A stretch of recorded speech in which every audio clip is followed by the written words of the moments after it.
好的，各位同学，那上一小节呢，我们完成了第一个 HTML 页面的制作。那在编写 HTML 入门程序的时候呢，我们是通过记事本来编写的。而大家在练习的时候，应该也发现了，记事本编写代码呢是没有任何提示的。那这就使得我们编写代码的效率低下，体验不好，而且还很容易出错。来，我问问大家，刚才在自己完成这个入门程序的过程当中，有没有写错的小伙伴呀？有的话，来不要害羞，在弹幕当中打个有字。那其实呢，在企业开发当中啊，我们开发前端项目肯定不会直接通过记事本来开发，效率太低了，而是会采用专业的前端开发工具来进行开发，以此来提高我们的开发效率。所以接下来这一小节呢，我们就来介绍并安装一下专业的前端开发工具。那其实前端开发工具呢有很多，而目前市场占有份额最高、最为流行的当属 VS Code。所以接下来呢，我们就来介绍并安装一下 VS Code。那 VS Code 呢，它英文全称啊叫 Visual Studio Code， 简称 VS Code。它是微软在2015年的时候发布的一款代码编辑器。大家会看到这一款工具呢是微软开发的，是微软的产品。那 VS Code 这一款代码编辑器呢，对于前端代码有非常强大的支持。当然，除了前端代码以外，还支持一些其他的编程语言，比如像 C++、Java、Python、PHP、Go 等等。大家会发现 VS Code 是不是基本上支持所有主流的编程语言啊？但是呢，对于目前 VS Code 来说，它的主要应用领域啊，还是在前端开发当中作为前端的开发工具。而这个 VS Code 之所以功能强大，原因呢，是因为它给我们提供了非常强大的插件库。那通过这些个插件呢，就可以大大的提高我们的开发效率。那下面这个呢，就是 VS Code 的官网。那有兴趣的小伙伴呢，可以打开官网自己去阅读一下。好嘞，那这是我们这一块简单介绍一下 VS Code， 就是一款功能强大的代码编辑器。那介绍完毕之后，接下来呢，我们就来安装一下 VS Code。那要想安装 VS Code 的前提，你是不是得有安装包啊？当然这个安装包呢，大家可以到官网去下载，也可以直接使用我们资料当中给大家提供好的 VS Code 的安装包，就是一个 EXE 文件。那这里呢，我就不再去下载了，我就可以直接打开我的课程资料，在给大家提供的课程资料的这个文件夹当中，大家来看第二个文件夹叫 VS Code， 双击打开，打开之后大家会看到这一块是不是有这么一个安装包啊？那就是一个 EXE 文件。所以这个安装包呢已经给大家提供了。那接下来呢，我们就需要来安装这个 VS Code。那 VS Code 具体该怎么安装呢？那其实具体的安装步骤已经在给大家提供的讲义当中已经有详细的说明。那接下来呢，我们就参照着讲义来完成 VS Code 的安装。那讲义在哪儿呢？大家来看，在给大家提供的每一天的课程资料当中，这一块有一个讲义的文件夹。来，我们双击打开这个文件夹，打开文件夹之后，大家会看到有这么一份 TXT 文件。来，我们双击打开这个 TXT 文件，大家会看到里面就是一个 URL 地址。那这个地址呢，就是我们在线讲义的地址。来，我们直接 Ctrl+A 全选 Ctrl+C 复制一下，复制一下这个 URL 之后啊，接下来呢，我就直接来打开我的浏览器，直接在浏览器地址栏当中将这个 URL 粘贴进来，然后回车。好的，那这样呢，我们就访问到了我们这套课程所有的讲义，包括这里的讲义以及每一天的作业，还有后面我们所要使用的接口文档等相关的一些讲义和文档都在这个里面提供了。那接下来呢，我们打开这里的讲义，打开讲义之后，大家会看到整个 Web 阶段20天的课程讲义呢，也都给大家提供了。来，我们今天是第一天，我们找到第一天的讲义，点击一下。好，那点击之后呢，大家会看到我们每一天详细的讲义、详细的课程说明，在这一块呢都有清晰的描述啊。那现在呢，我们要安装 VS Code， 这个时候大家找到第一天当中的这个子文档，叫 VS Code 的安装文档，我们点击一下。那点击进来之后，大家就会看到如何来安装 VS Code。那主要呢要进行这么4步操作。首先第一步要下载 VS Code 的安装包，去哪儿下载，点击哪儿下载，在这个里面呢都有说明。当然这一块呢，在给大家提供的资料当中也已经提供好了这个安装包，所以这一步呢大家就不用再去下载了。那接下来第二步呢，就是安装 VS Code。那安装 VS Code 的过程当中，每一步需要点哪儿，具体要点击哪个按钮，在这个里面呢也有清晰的描述。好，那这是第二步，安装 VS Code。那 VS Code 安装好了之后，我们还需要去安装 VS Code 的插件。我们刚才提到 VS Code 是一款代码编辑器，而它之所以功能强大，原因呢，就是因为在 VS Code 当中给我们提供了非常强大的插件库。所以呢 ，VS Code 安装好了之后，我们还需要去安装一些常用的插件。那这里呢，我们需要安装这么15个插件。好，那最后一步呢，就是来做 VS Code 的配置。那接下来呢，我就手把手带着大家来完成 VS Code 的安装。来，接下来呢，我就直接再次打开我的课程资料，然后找到资料文件夹当中的 VS Code 这个目录，找到之后，大家会看到是不是有这么一个 ESE 文件啊？那要想安装 VS Code， 我们就直接双击这个 ESE 可执行文件就可以了。来，我双击一下，双击之后点击这里的运行。好，那接下来呢，我们在这一块直接点击第一项啊，我同意此协议，然后点击 Next 的下一步。那在第二步呢，这一块我们就需要去选择 VS Code 的安装目录。那这个时候呢，我可以点击一下浏览。那我这里呢，需要将我所有与开发相关的软件都安装在 D 盘 Develop 这个目录下。那这里呢，我就不再安装到 C 盘默认的这个目录下，我点击浏览，然后呢，我们来找到我的 D 盘，找到 D 盘之后，我们来找到这一块的这个 Develop， 在 Develop 目录下，我来安装这个 VS Code， 来，我直接点击确定。那这一块需要强调一下，大家在后面在安装与开发相关的软件的时候，尽量不要存放在中文目录下，当然最好也不要带空格啊。简单说就是安装在一个没有中文、不带空格的目录下。好，那搞定之后，接下来呢，我们就直接点击这个下一步。好，接下来再次点击下一步。好，到这个界面之后呢，我们需要勾选一下啊，把这项勾选上，创建桌面的快捷方式啊。简单说就是 VS Code 安装好了之后，在我们的桌面上会有 VS Code 的这个快捷方式，我们通过这个快捷方式就可以打开这个 VS Code 了。来勾选一下，勾选之后再次点击下一步。好，点击安装。好，那这个时候呢，就开始安装 VS Code 了，我们耐心等待一下。好，很快 VS Code 就已经安装完成了。安装完成之后，我们可以直接点击这里的完成。那你点击完成之后啊，它就会自动的运行 VS Code 这个代码编辑器。来，我们直接点击这里的完成。好，安装好了之后啊，这个 VS Code 呢已经自动打开了。来，我们将其最大化。最大化之后，大家会看到这个 VS Code 呢就已经安装成功了。这个窗口呢，我们就直接将其关掉。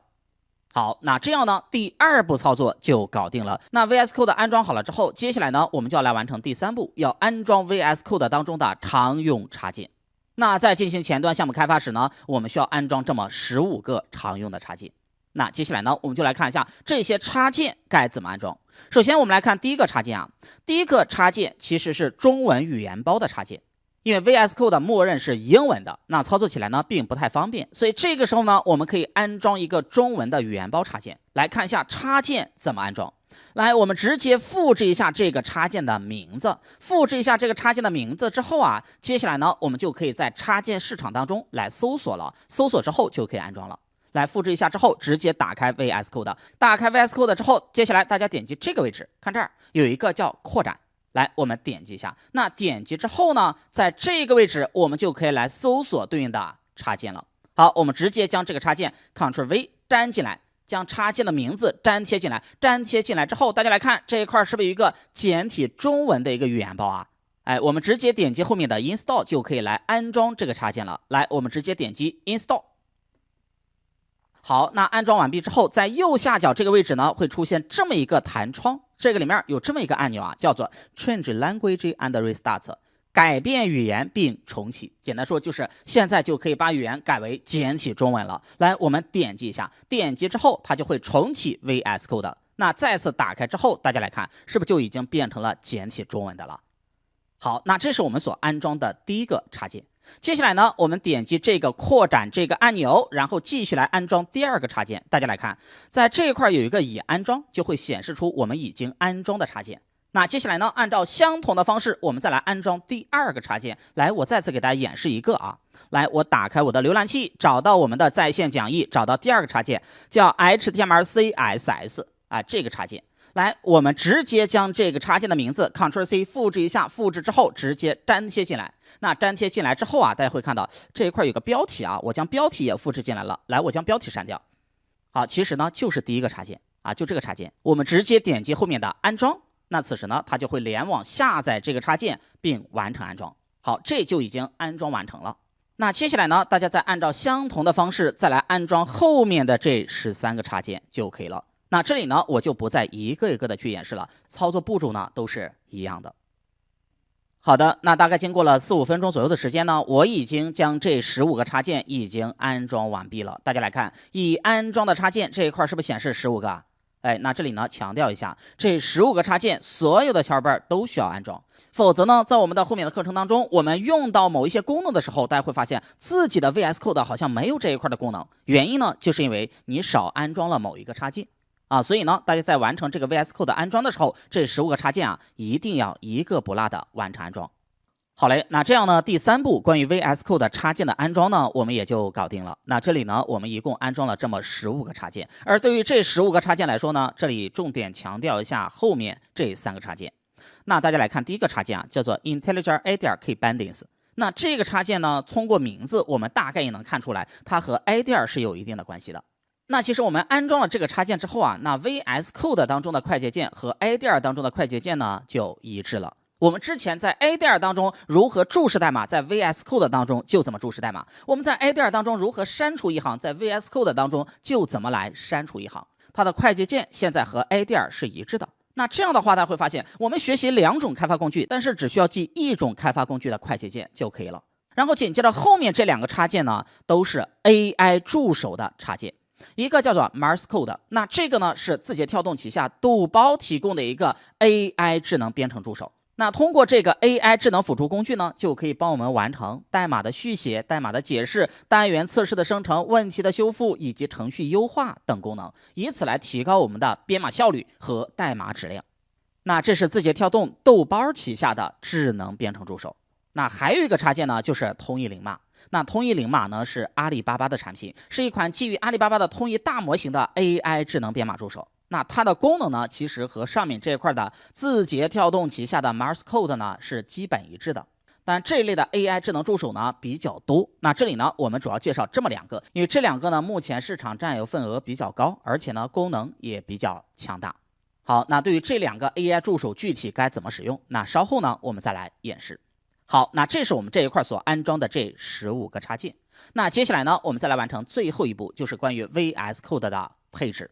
那配置呢，这一块主要说2点啊。第一点呢，就是大家可以根据自己的喜好去调整 VS Code 的一个主题颜色。然后第2块呢，就是可以自己来设置常见的一些配置。那接下来先给大家演示一下如何来配置 VS Code 的主题颜色。来，我直接打开我的 VS Code， 打开 VS Code 之后，大家会发现默认是不是黑色啊？那如果说大家喜欢白色或者其他的一些主题颜色的话，可以进行设置啊。那在左下角这一块呢，有一个小齿轮啊，就是管理。我们点击一下，点击之后这一块有个主题，然后选择主题颜色。选择主题颜色之后，大家会看到这一块有一些个主题。那这里呢，我们就来选一个浅色的，就选第一个浅色。我点击一下，点击之后大家会发现这个背景色现在是不是就变成了白色啊？是浅色系的。那这样呢，看起来就会更加清爽一些。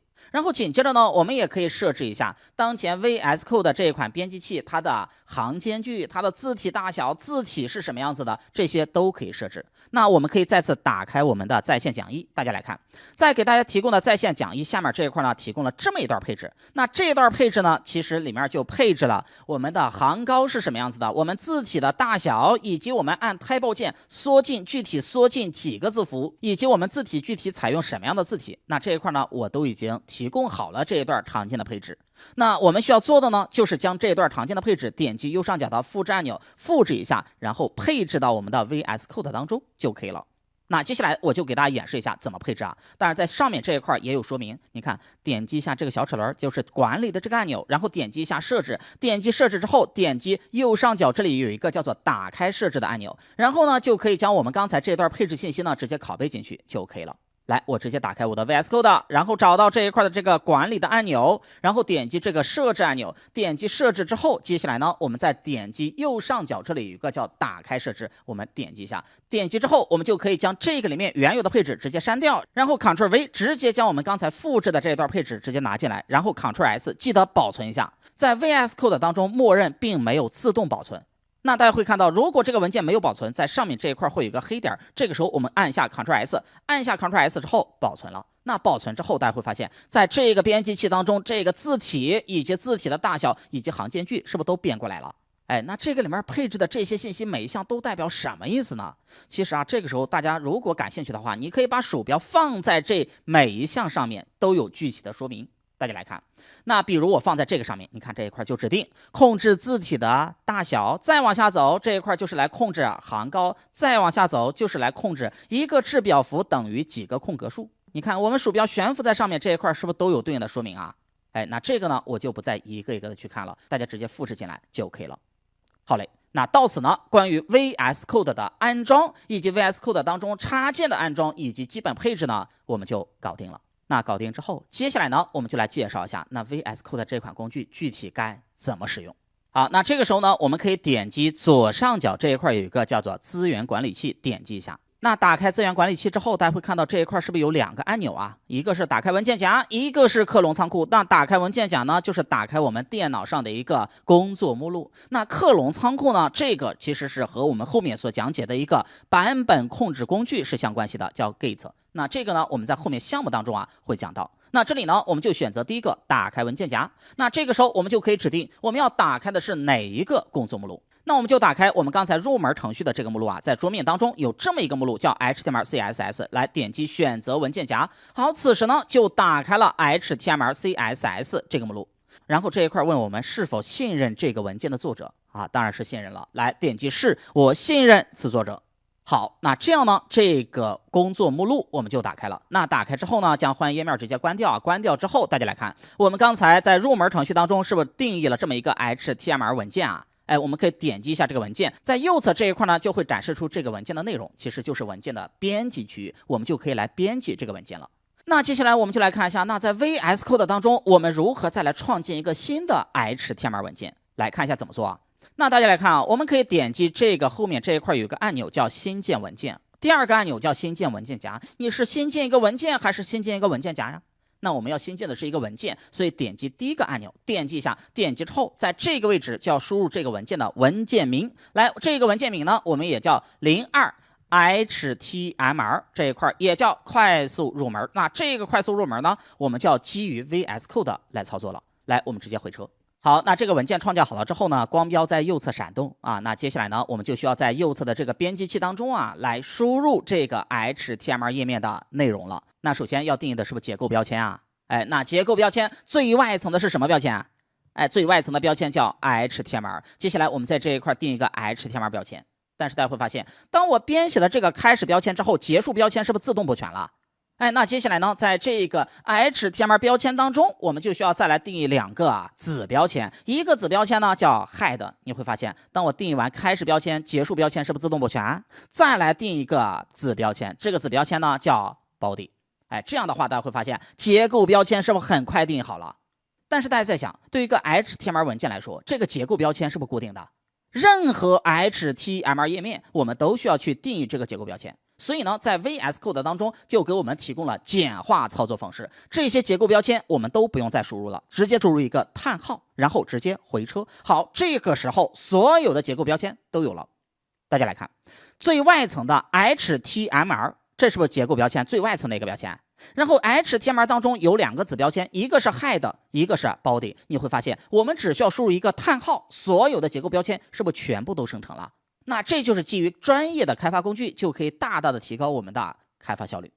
但是大家会发现，生成的结构标签呢，和我们刚才自己定义的结构标签好像有点差异比我们刚才自己定义的结构标签呢会多一些东西。那接下来呢，我们就来看一下它给我们生成的结构标签那首先大家会看到，在最上面这一块生成的有这么一个标签叫 DOC type， 后面这一块声明为 HTML。那这个是用来指定什么呢？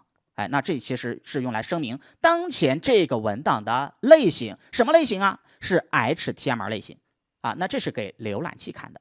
好，那接下来呢，我们在上面加上一个注释那这一块呢，就是用来声明这个文档的类型为 HTML。好，那这是一个注释那在 HTML 页面当中，注释怎么写呢？那这里呢，我们可以直接使用快捷键来帮我们生成注释。生成之后，我们再来看一下 HTML 这一类的标记语言当中注释该怎么写。来，我选中这个注释的内容，然后直接按下 Ctrl 加写信，大家会发现这一块就已经完成了注释。那我们刚才按的快捷键呢是 Ctrl 加斜线那这是 IDEA 当中注释的快捷键。那我们现在 VS Code 当中的快捷键和 IDEA 是不是一致的？所以直接使用 IDEA 当中的快捷键来操作就可以了。那我们来看一下生成的 HTML 页面的注释。那这一块呢，来一个小于号，然后这一块叹号杠杠，然后里面写上注释的内容，后面再写上杠杠，后面再来一个大于号。那这就是注释的内容。好，那这是声明这个文档的类型。然后紧接着再往下走，大家来看啊，这个 head 标签当中呢，除了网页的标题标签 title 以外，还有2个标签。当然这2个标签呢都是 meta。那这是用来指定什么的呢？其实大家看后面叉 set， 这就是用来指定当前这个 HTML 文件的字符集的。字符集设置为 UTF-8。然后再往下走，大家这一块再来看，还有一个 meta 标签。那这个 meta 标签当中指定的这一块的信息是干嘛的呢？那这一块说一下，这一块信息生成之后，大家不用动啊。那这个是用来设置网页在移动设备上的显示宽度及缩放比例的缩放比例。因为我们所开发的这个 HTML 页面呢，有可能将来是在 PC 端显示，有可能是在移动端显示。那如果是在移动设备上显示的话，那具体这个页面该怎么展示，以及缩放比例是什么样子的，那其实就是由这一块控制的。那这个呢，我们不用动。好，那这就是它给我们生成的结构标签。那接下来呢，我们就可以在生成的结构标签的基础上来编写 HTML 页面的内容了。来，我设置一下这个标题就是 HTML 快速入门。然后接下来在 body 当中呢，我们就可以定义这个网页的主体内容。那对于这个网页的主体内容呢，我们在这一块就可以来输入对应的标签。比如刚才的入门程序当中呢，我们用到了一个标签叫 H1。那这一块呢，我们就直接来敲这一块敲一个 H1。那其实这一块说一下，如果是在 VS Code 当中大家再去输入标签的时候，你是可以不用带前面的这个小于号的就这个尖角号，这一块直接输入 H1。大家来看，当我输入一个 H1 之后，我直接回车，你会发现它自动的给我生成了一个 H1 这个标签，开始标签、结束标签是不是都有了？所以呢，我们在输入这个标签的时候大家只需要输入这个标签的名字就行了，前面的这个尖角号、后面的尖角号都不用输入，它会自动补全。好，在这个里面呢，我们就来输入一下，这是 HTML 的快速入门。然后紧接着在下面这一块呢，我们再来定一个标签。那这个标签呢，就是 image， 是用来引入图片的标签 image。然后指定 src， 那 src 就是来指定，那我们要引入的是哪个图片我要引入的是 image 这个目录下的 1.png 这个图片，所以直接在 src 当中来写这个 image 下的 1.png 就可以了。那后面的这个 out 这个属性呢，不需要，我就直接将其删掉。好，我们直接 Ctrl S 保存一下，保存之后我们就可以来访问这个 HTML 页面了。那这个页面现在怎么打开呢？那现在要打开这个 HTML 页面，我们就不用再到文件夹当中再来双击这个 HTML 页面来运行了，我们可以直接在这个文件当中右键，然后选择这一项叫 Open in Default Browser。就是在默认的浏览器直接打开这个 HTML 页面。来，我们点击一下，点击之后大家来看 HTML 快速入门是不是就访问到了？我们访问的呢，其实就是我们在磁盘当中所存放的这个文件。好嘞，那这就是关于 VS Code 的一个基本的使用。而对于现在企业项目开发来说对于一些基础的代码呢，我们是可以直接借助于 AI 来帮我们快速生成的，以此来提高我们的开发效率。那我们刚才呢，在安装那15个插件的时候呢，其中有2个插件是不是就是 AI 编程助手一个呢就是字节跳动旗下的这个 Morse Code， 另外一个呢就是阿里巴巴旗下的通义零码。那这2个呢功能相对来说比较强大，而且呢市场占有份额也比较高。而对于这2个 AI 助手来说，要想使用，你先得干嘛？都是先得登录，而要登录，你先得有账号。所以接下来呢，工具安装好了之后那我们就可以来注册一下这2个 AI 助手对应的账号。那怎么注册呢？那我们可以来打开我们的在线讲义找到我们的在线讲义，找到插件安装，找到这个 Morse Code 这个插件，在下面这一块呢就提到了 AI 助手账号注册的链接。来，我们点击一下这个链接，点击这个链接之后就可以访问到 Morse Code 的一个官方网站。我们直接点击这里的登录并获取编程助手。那这个时候呢，就要求我们输入对应的手机号，然后点击获取验证码来进行登录了。我输入我的手机号好，输入完手机号之后，直接点击这里的获取验证码。好，那在这一块呢，我们还需要进行一个验证操作好，验证通过，那验证码呢就已经发送了。来，我打开我的手机来看一下对应的验证码928611。来，我输入一下验证码啊，928611。好，那这样呢，我就可以基于我的手机号和验证码来完成登录了。然后点击这里的我已阅读并同意这个服务条款，然后点击登录。好的，那此时呢，我就已经登录上了这个 Morse Code。那接下来呢，我们就可以在 VS Code 当中来使用这个豆包 Morse Code 了。好，那接下来呢，我们直接打开 VS Code， 打开 VS Code 之后，我们就可以点击这里的 Login 来登录了。来，我们点击一下 Login， 点击 Login 之后，这一块告诉我们要不要打开这个外部网站啊？哎，直接点击打开。那打开之后，大家来看，就访问到了这个 Morse Code 它的一个官网。那由于呢，我们刚才在这一块已经完成了账号的注册以及登录，那接下来呢，在这个界面当中，我们只需要授权一下就可以了。那点击一下这个授权，点击授权就代表我们允许这个账号在 VS Code 当中来使用。来，我们直接点击一下授权。好，点击授权之后，这一块会告诉我们可以打开 VS Code 了。来，我们点击打开。那其实 VS Code 已经打开了。那大家来看这一块弹出了这么一个窗口，那这一块你点击取消也可以，点击这个打开也可以，我们直接点击取消啊。那点击取消之后，大家看这一块告诉我们你已经成功登录到了 Morse Code AI。然后在左上角这一块会告诉我们，嗨，黑马涛哥，我能为你做什么？但是大家会发现这一块的这些提示信息怎么都是英文的，原因是因为默认它是英文的。那这个时候我们可以点击这个小齿轮进行一个设置，设置为简体中文就可以了。那这个时候呢，我们就可以使用这个 Morse Code 这个 AI 助手，可以帮我们生成代码，可以解释代码，可以注释代码，也可以生成单元测试。那左侧这一块呢，其实就是一个对话窗口，我们可以输入对应的提示词，让它来帮我们完成一些工作。哎，比如我们在这一块可以做一个测试啊，问一下它，哎，什么是 HTML？ 来，直接回车。那此时呢 ，AI 助手啊就会告诉我们具体 HTML 是用来做什么的啊，在这一块都有说明。那在右侧代码编辑区域呢，我们也可以通过 AI 来帮我们完成智能续写，我们只需要去编写对应的注释，那 AI 呢，它会自动的根据我们所编写的注释来帮我们生成对应的代码。那接下来呢，我们就来做一个测试啊，比如在下面这一块呢，我来编写一个注释，让它再帮我们定一个一级标题。啊，那标题的内容是什么呢？我也告诉他，标题的内容呢就是 Hello， 哎 HTML， 好，这就是标题的内容。那这个呢，其实就是我们给 AI 的一个提示词，我们以注释的方式告诉 AI 我们需要做什么。所以这一块呢，我需要将这段文字添加上一个注释。那注释添加好了之后，接下来呢，我们就直接来回车。回车之后，大家来看这一块就帮我们生成了一个标签 H1 这个标签。那 H1 这个标签呢，其实就是用来定义一级标题的。那要想采纳 AI 给我们生成的这个代码，确认这个代码没问题，我们直接按下 Tab 键就可以了。那按下 Tab 键之后，大家来看这个代码是不是就生成了？好，那这个时候呢，我们直接 Ctrl+S 保存一下。好，这个时候大家会发现 AI 就能够帮我们完成智能续写。当然，这个 AI 助手的功能呢，不仅仅局限于此。那随着我们课程的深入呢，我们后面再来逐步讲解。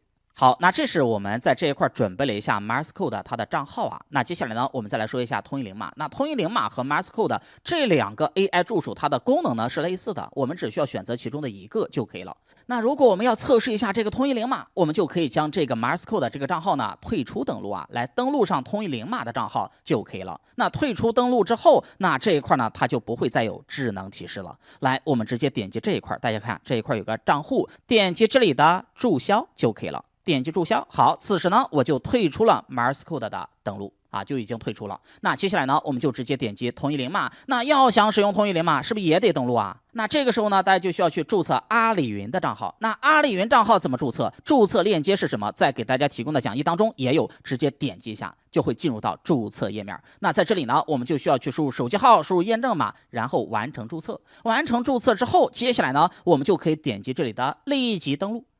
好，此时呢就会打开阿里云的登录页面，我们就可以输入对应的手机号、验证码或者是账号密码来完成登录了。来，我们点击登录。好，此时呢就会登录上阿里云。